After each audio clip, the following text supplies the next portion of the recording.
Hello friends, स्वागत है आपका English competitive exam with SSP में। लास्ट क्लास में हमने DSSB का जो सिलेबस किया था वो इंडियन पोइट्स के ऊपर था और ये भी आज इंडियन पोइट्स के ऊपर है जो आज हम करने वाले हैं। तो ये जो आज हम करेंगे ये थर्ड लास्ट आपके जो पोइट हैं इंडियन इंग्लिश के थर्ड लास्ट पोइट हैं जिनका नाम है रस्किन बॉन्ड। रस्किन बॉन्ड एक ऐसी पर्सनालिटी है जिनके बारे में हम लोगों ने बचपन से सुना है, आपने भी सुना होगा। और यहाँ तक कि अभी जो सीनियर सेकेंडरी में, जो सेकेंडरी में, इवन जो जूनियर में बच्चे हैं, जो प्राइमरी में हैं, वो भी इनके बारे में बहुत कुछ अच्छी तरह से जानते हैं। तो थोड़ा सा इंट्रो मैं आपको देना चाहूँगा इनका कि ये अभी भी he is alive right now. और ये इतने ज़्यादा फेमस हैं कि एक कार्टूनिस्ट थे जिनका नाम था मारियो मिरांडा। ये मारियो मिरांडा वही है जिनके नाम पे मारियो गेम चला है, ठीक है। तो मारियो मिरांडा ने इनके वर्क को लिखा था, इनके कुछ जो काम हैं उनको लिया था और उसके बिहाफ पे आगे उन्होंने अपना वर्क किया था। तो ये अपने आप में ही बहुत बड़ी अचीवमेंट है। साथ ही में अक्षय कुमार जो हैं, उनकी मिसेज ट्विंकल खन्ना जो कि एक्ट्रेस हैं या थी, तो उन्होंने भी बहुत ज़्यादा इनके बारे में मतलब लिखा है और उन्होंने साक्षात इंटरव्यू लिया उनका। तो चलिए समय वेस्ट ना करते हुए शुरू करते हैं आज की video. Ruskin bond, he was born in 1934 and he is alive now as we know, and he is an Indian poet and it is a DSSB syllabus, and we are talking about the third last poem of this series. So now if we take about the life, then he was an Anglo-Indian poet. I have told you what is the meaning of Indian Anglo-Indian poet, जो कि या तो पैदा यहाँ होते हैं या फिर वहाँ रह रहे होते हैं, या पैदा वहाँ होते हैं देश में ब्रिटेन में, या फिर यहाँ आ जाते हैं। तो उस टाइप के जो लोग होते हैं उन्हें कहते हैं Anglo Indian. So he was born in Kasauli. Kasauli कहाँ है? HP, हिमाचल प्रदेश में। देखिए कसौली वही जगह है जिसको जहाँ शूटिंग हुई थी कोई मिल गया की, ठीक है। तो इनसे बहुत सारी यादें आप अपने इकट्ठी कर सकते हैं, बहुत सारे ऐसे थिंग्स आप इसमें नोट कर सकते हैं जो कि आपको रस्किन बॉन्ड के बारे में बहुत अच्छी तरह से याद हो सकता है। So he was born in Kasauli. He wrote many essays and more than 64 books of children. देखिए more than 64 books of children. तो इन्होंने 64 बुक्स जो है सिर्फ बच्चों के लिए लिखा था। ये अपने आप में ही बहुत बड़ी बात है। ये सोचिए कि इन्होंने 64 बुक्स जो है बच्चों से रिलेटेड लिख दिया, तो बच्चों के बीच में वो कितने ज़्यादा फेमस हो गए होंगे। लास्ट क्लास में जो हमने किया था, जो विक्रम सेठ के बारे में जो हमने किया था, तो उसमें हमने ये देखा था कि उन्होंने भी कुछ वैसी स्टोरीज़ लिखी हैं, बच्चों की स्टोरीज़ लिखी हैं जिसमें कि मंकी एंड क्रोकोडाइल था। इसी तरह से इनके भी कुछ स्टोरीज़ हैं जो कि आपने सुना होगा, ब्लू अम्ब्रेला। देखिए ये इतने ज़्यादा फेमस हैं कि इनके लिखे हुए 3 बुक्स पर मूवीज़ बन चुकी हैं और वो उस मूवीज़ के बारे में मैं आपको नेक्स्ट वीडियो में बताऊंगा। तब तक इस वीडियो को आप ध्यान से देखिए। He is quite imaginative, that's why known as a man of imagine.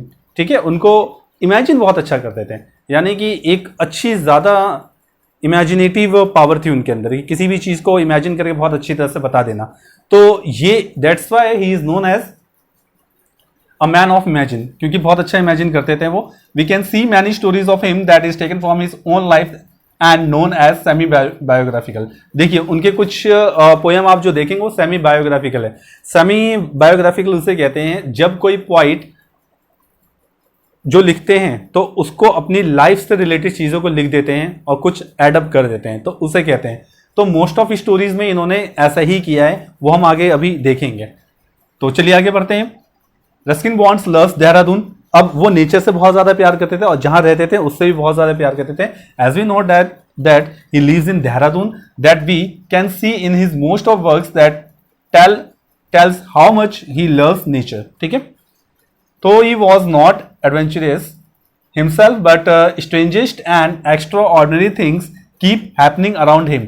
देखिए वैसे तो वो एडवेंचरस नहीं थे, यानी कि बहुत ज़्यादा वैसे नहीं थे ये कि साहस वगैरह कुछ ऐसा काम करें, लेकिन उनके आसपास कुछ ऐसी थिंग्स होती थी जो कि एक्स्ट्रा ऑर्डिनरी होती थी, तो उसको भी वो लिखा करते थे। और ये अपने आप में ही एक बहुत ज़्यादा कॉम्प्लिकेटेड थिंग है कि एक पोइट के आसपास ऐसी चीज़ें हो रही हैं जो वो नहीं चाहता है, मगर उसने वो चीज़ अपने उसमें उतार दिया है पोएम्स में as a biographical way, semi biographical वे।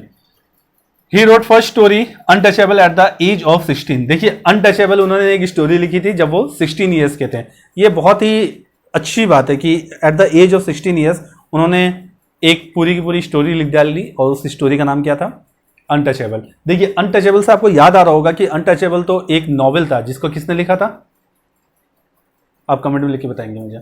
चलिए आगे आते हैं।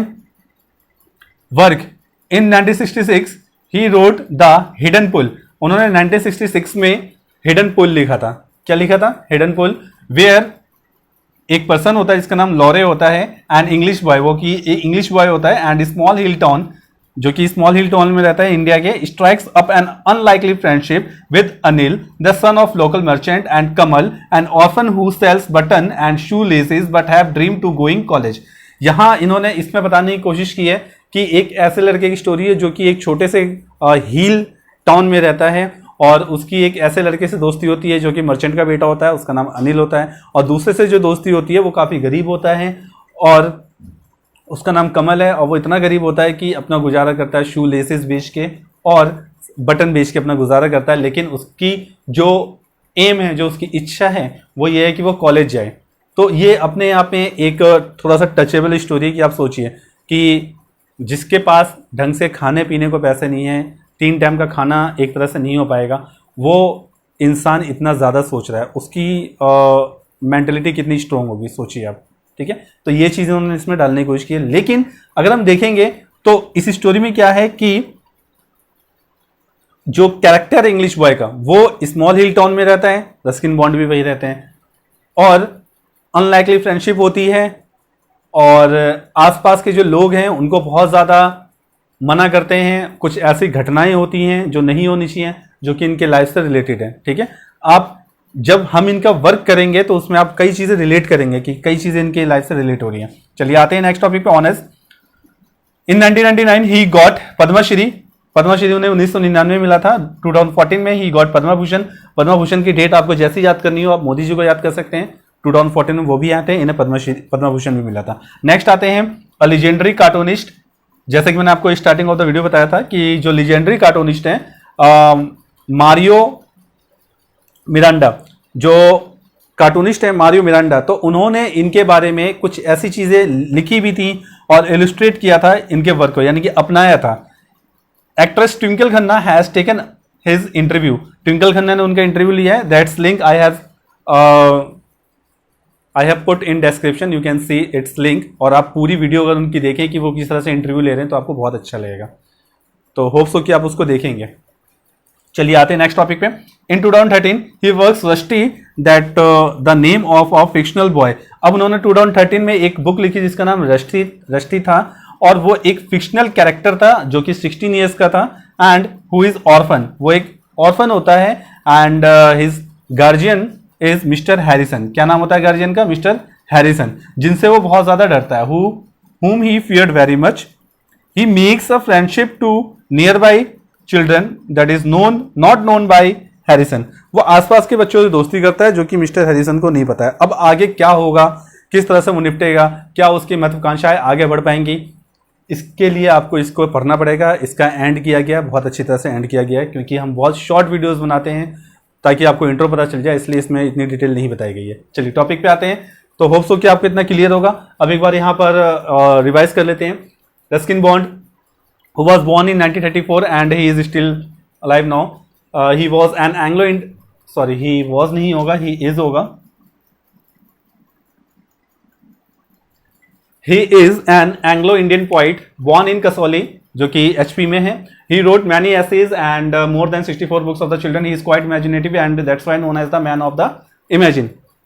We can see many stories of him that is taken from his own life and known as the semi-biographical poem. इनकी semi-biographical poem होती हैं ज़्यादातर, मैंने आपको यहाँ पे बता भी दिया, 2 एग्जाम्पल भी दे दिए हैं। नेक्स्ट आते हैं रस्किन लव्स देहरादून। वो देहरादून को बहुत ज़्यादा पसंद करते थे और उनके बहुत सारी स्टोरीज में हम उनको देहरादून के बारे में या फिर कुछ हिल स्टेशन के बारे में देख सकते हैं, जैसा कि हमने यहाँ पे भी किया था। दो ही वॉज नॉट एडवेंचरस नहीं थे, still we can see many things around him that is extraordinary things उनके आसपास होती रहती थी। तो ये चीज़ भी आपको याद रखना है होप मे बी कि आपके एग्जाम में क्वेश्चन आ सकता है कि ऐसे कौन से पॉइंट थे जिनके आसपास एक्स्ट्रा ऑर्डिनरी थिंग्स होती थी, लेकिन वो इस टाइप के नहीं थे, ठीक है। ही रोट फर्स्ट स्टोरी अनटचेबल, उन्होंने फर्स्ट स्टोरी जो अपनी लिखी थी वो अनटचेबल लिखी थी जब वो सिर्फ 16 ईयर्स के थे, तब उन्होंने लिखा था। और मैंने आपसे कहा था कि अनटचेबल एक नॉवेल है जो कि एक और पोएट ने लिखा था। इसका जवाब मुझे कमेंट में लिख के बताएंगे। नेक्स्ट आते हैं work. Sorry, in 1966 he wrote the hidden pull, उन्होंने 1966 में हिडन पुल लिखा, जहां पे एक कैरेक्टर बताया गया है जो कि स्मॉल हिल एरिया में रहता है और अनलाइकली उसके कुछ फ्रेंड्स बनते हैं, जो कि एक तो बहुत अमीर होता है, एक बहुत ज़्यादा गरीब होता है। वो इतना गरीब होता है कि कॉलेज जाना चाहता है मगर जा नहीं पाता है। चलिए ऑनर्स की बात करते हैं। इन 1999 उनको ऑनर्स मिला था। कब? 1999 में क्या मिला था? पद्मश्री। और पद्म भूषण कब मिला था? 2014 में मिला था। ये डेट आपको याद हो जानी चाहिए। लेजेंडरी जो है कार्टूनिस्ट, उनका नाम था मारियो मिरांडा। तो मारियो मिरांडा ने कुछ उनके थिंग्स कॉपी किए थे, उनके वर्क कुछ यूज़ किए थे। तो ये अपने आप में एक बहुत बड़ी अचीवमेंट है। हालांकि उनसे पूछ के किया गया होगा, कोई कॉपीराइट वगैरह उसमें ऐसा कुछ नहीं है कि ऐसे ही कर दिया गया होगा। नेक्स्ट आते हैं Twinkle Khanna has taken his interview. Twinkle Khanna ने उनका इंटरव्यू लिया, जिसका लिंक मैंने आपको डिस्क्रिप्शन में डाल दिया, आप वहाँ पे देख सकते हैं। And in 2013 he wrote rusty, that was the name of the fictional boy of 16 years old who is orphan, and Mr. Harrison is his guardian, and he doesn't like the environment around him. That's why he make friendship to nearby his friend and nearby his children, but it is unknown by Mr. Harrison. उसको अपने आसपास का माहौल पसंद नहीं है, इसलिए वो अपने आसपास जो भी दोस्त हैं, जो भी बच्चे हैं, उनको वो अपना दोस्त बनाता है जो इंडियन कल्चर के हों। इंडियन कल्चर वालों को अपना दोस्त चूज करता है और चाहता है कि उनसे दोस्ती हो, लेकिन हैरिसन से बहुत ज़्यादा डरता है क्योंकि उसको लगता है कि हैरिसन उसे डांटेंगे, इसलिए अभी तक ये बात उनको पता नहीं है। तो होप्स हो कि आपको ये वीडियो समझ में आई होगी। कमेंट में मैंने डिस्क्रिप्शन में मैंने इसका PDF डाल दिया है, उसमें आप देखेंगे जो उनके लाइफ के बारे में है। कुछ थिंग्स ऐसी हैं जो हमने यहाँ डिस्कस नहीं किया है, आप PDF में बहुत अच्छी तरह से देख सकते हैं। डिस्क्रिप्शन में ये सभी चीज़ें जो इंपॉर्टेंट हैं उसको एज अ रिटन फॉर्म मैंने डाल दिया है। There is no need to open any PDF, आप डायरेक्ट उसको वहाँ देख सकते हैं। तो कुछ भी अगर प्रॉब्लम होती है तो आप मुझे कमेंट में लिख के भेज सकते हैं। तो मिलते हैं नेक्स्ट वीडियो में नेक्स्ट टॉपिक के साथ। तब तक पढ़ते रहिए, अपना ख्याल रखिए और कोई ना कोई काम ऐसा जरूर कीजिए जिससे सोसाइटी में पॉजिटिव मैसेज आए और सोसाइटी का भला हो सके। तो मिलते हैं नेक्स्ट वीडियो में नेक्स्ट टॉपिक के साथ। तब तक पढ़ते रहिए, अपना ख्याल रखिए। Thank you.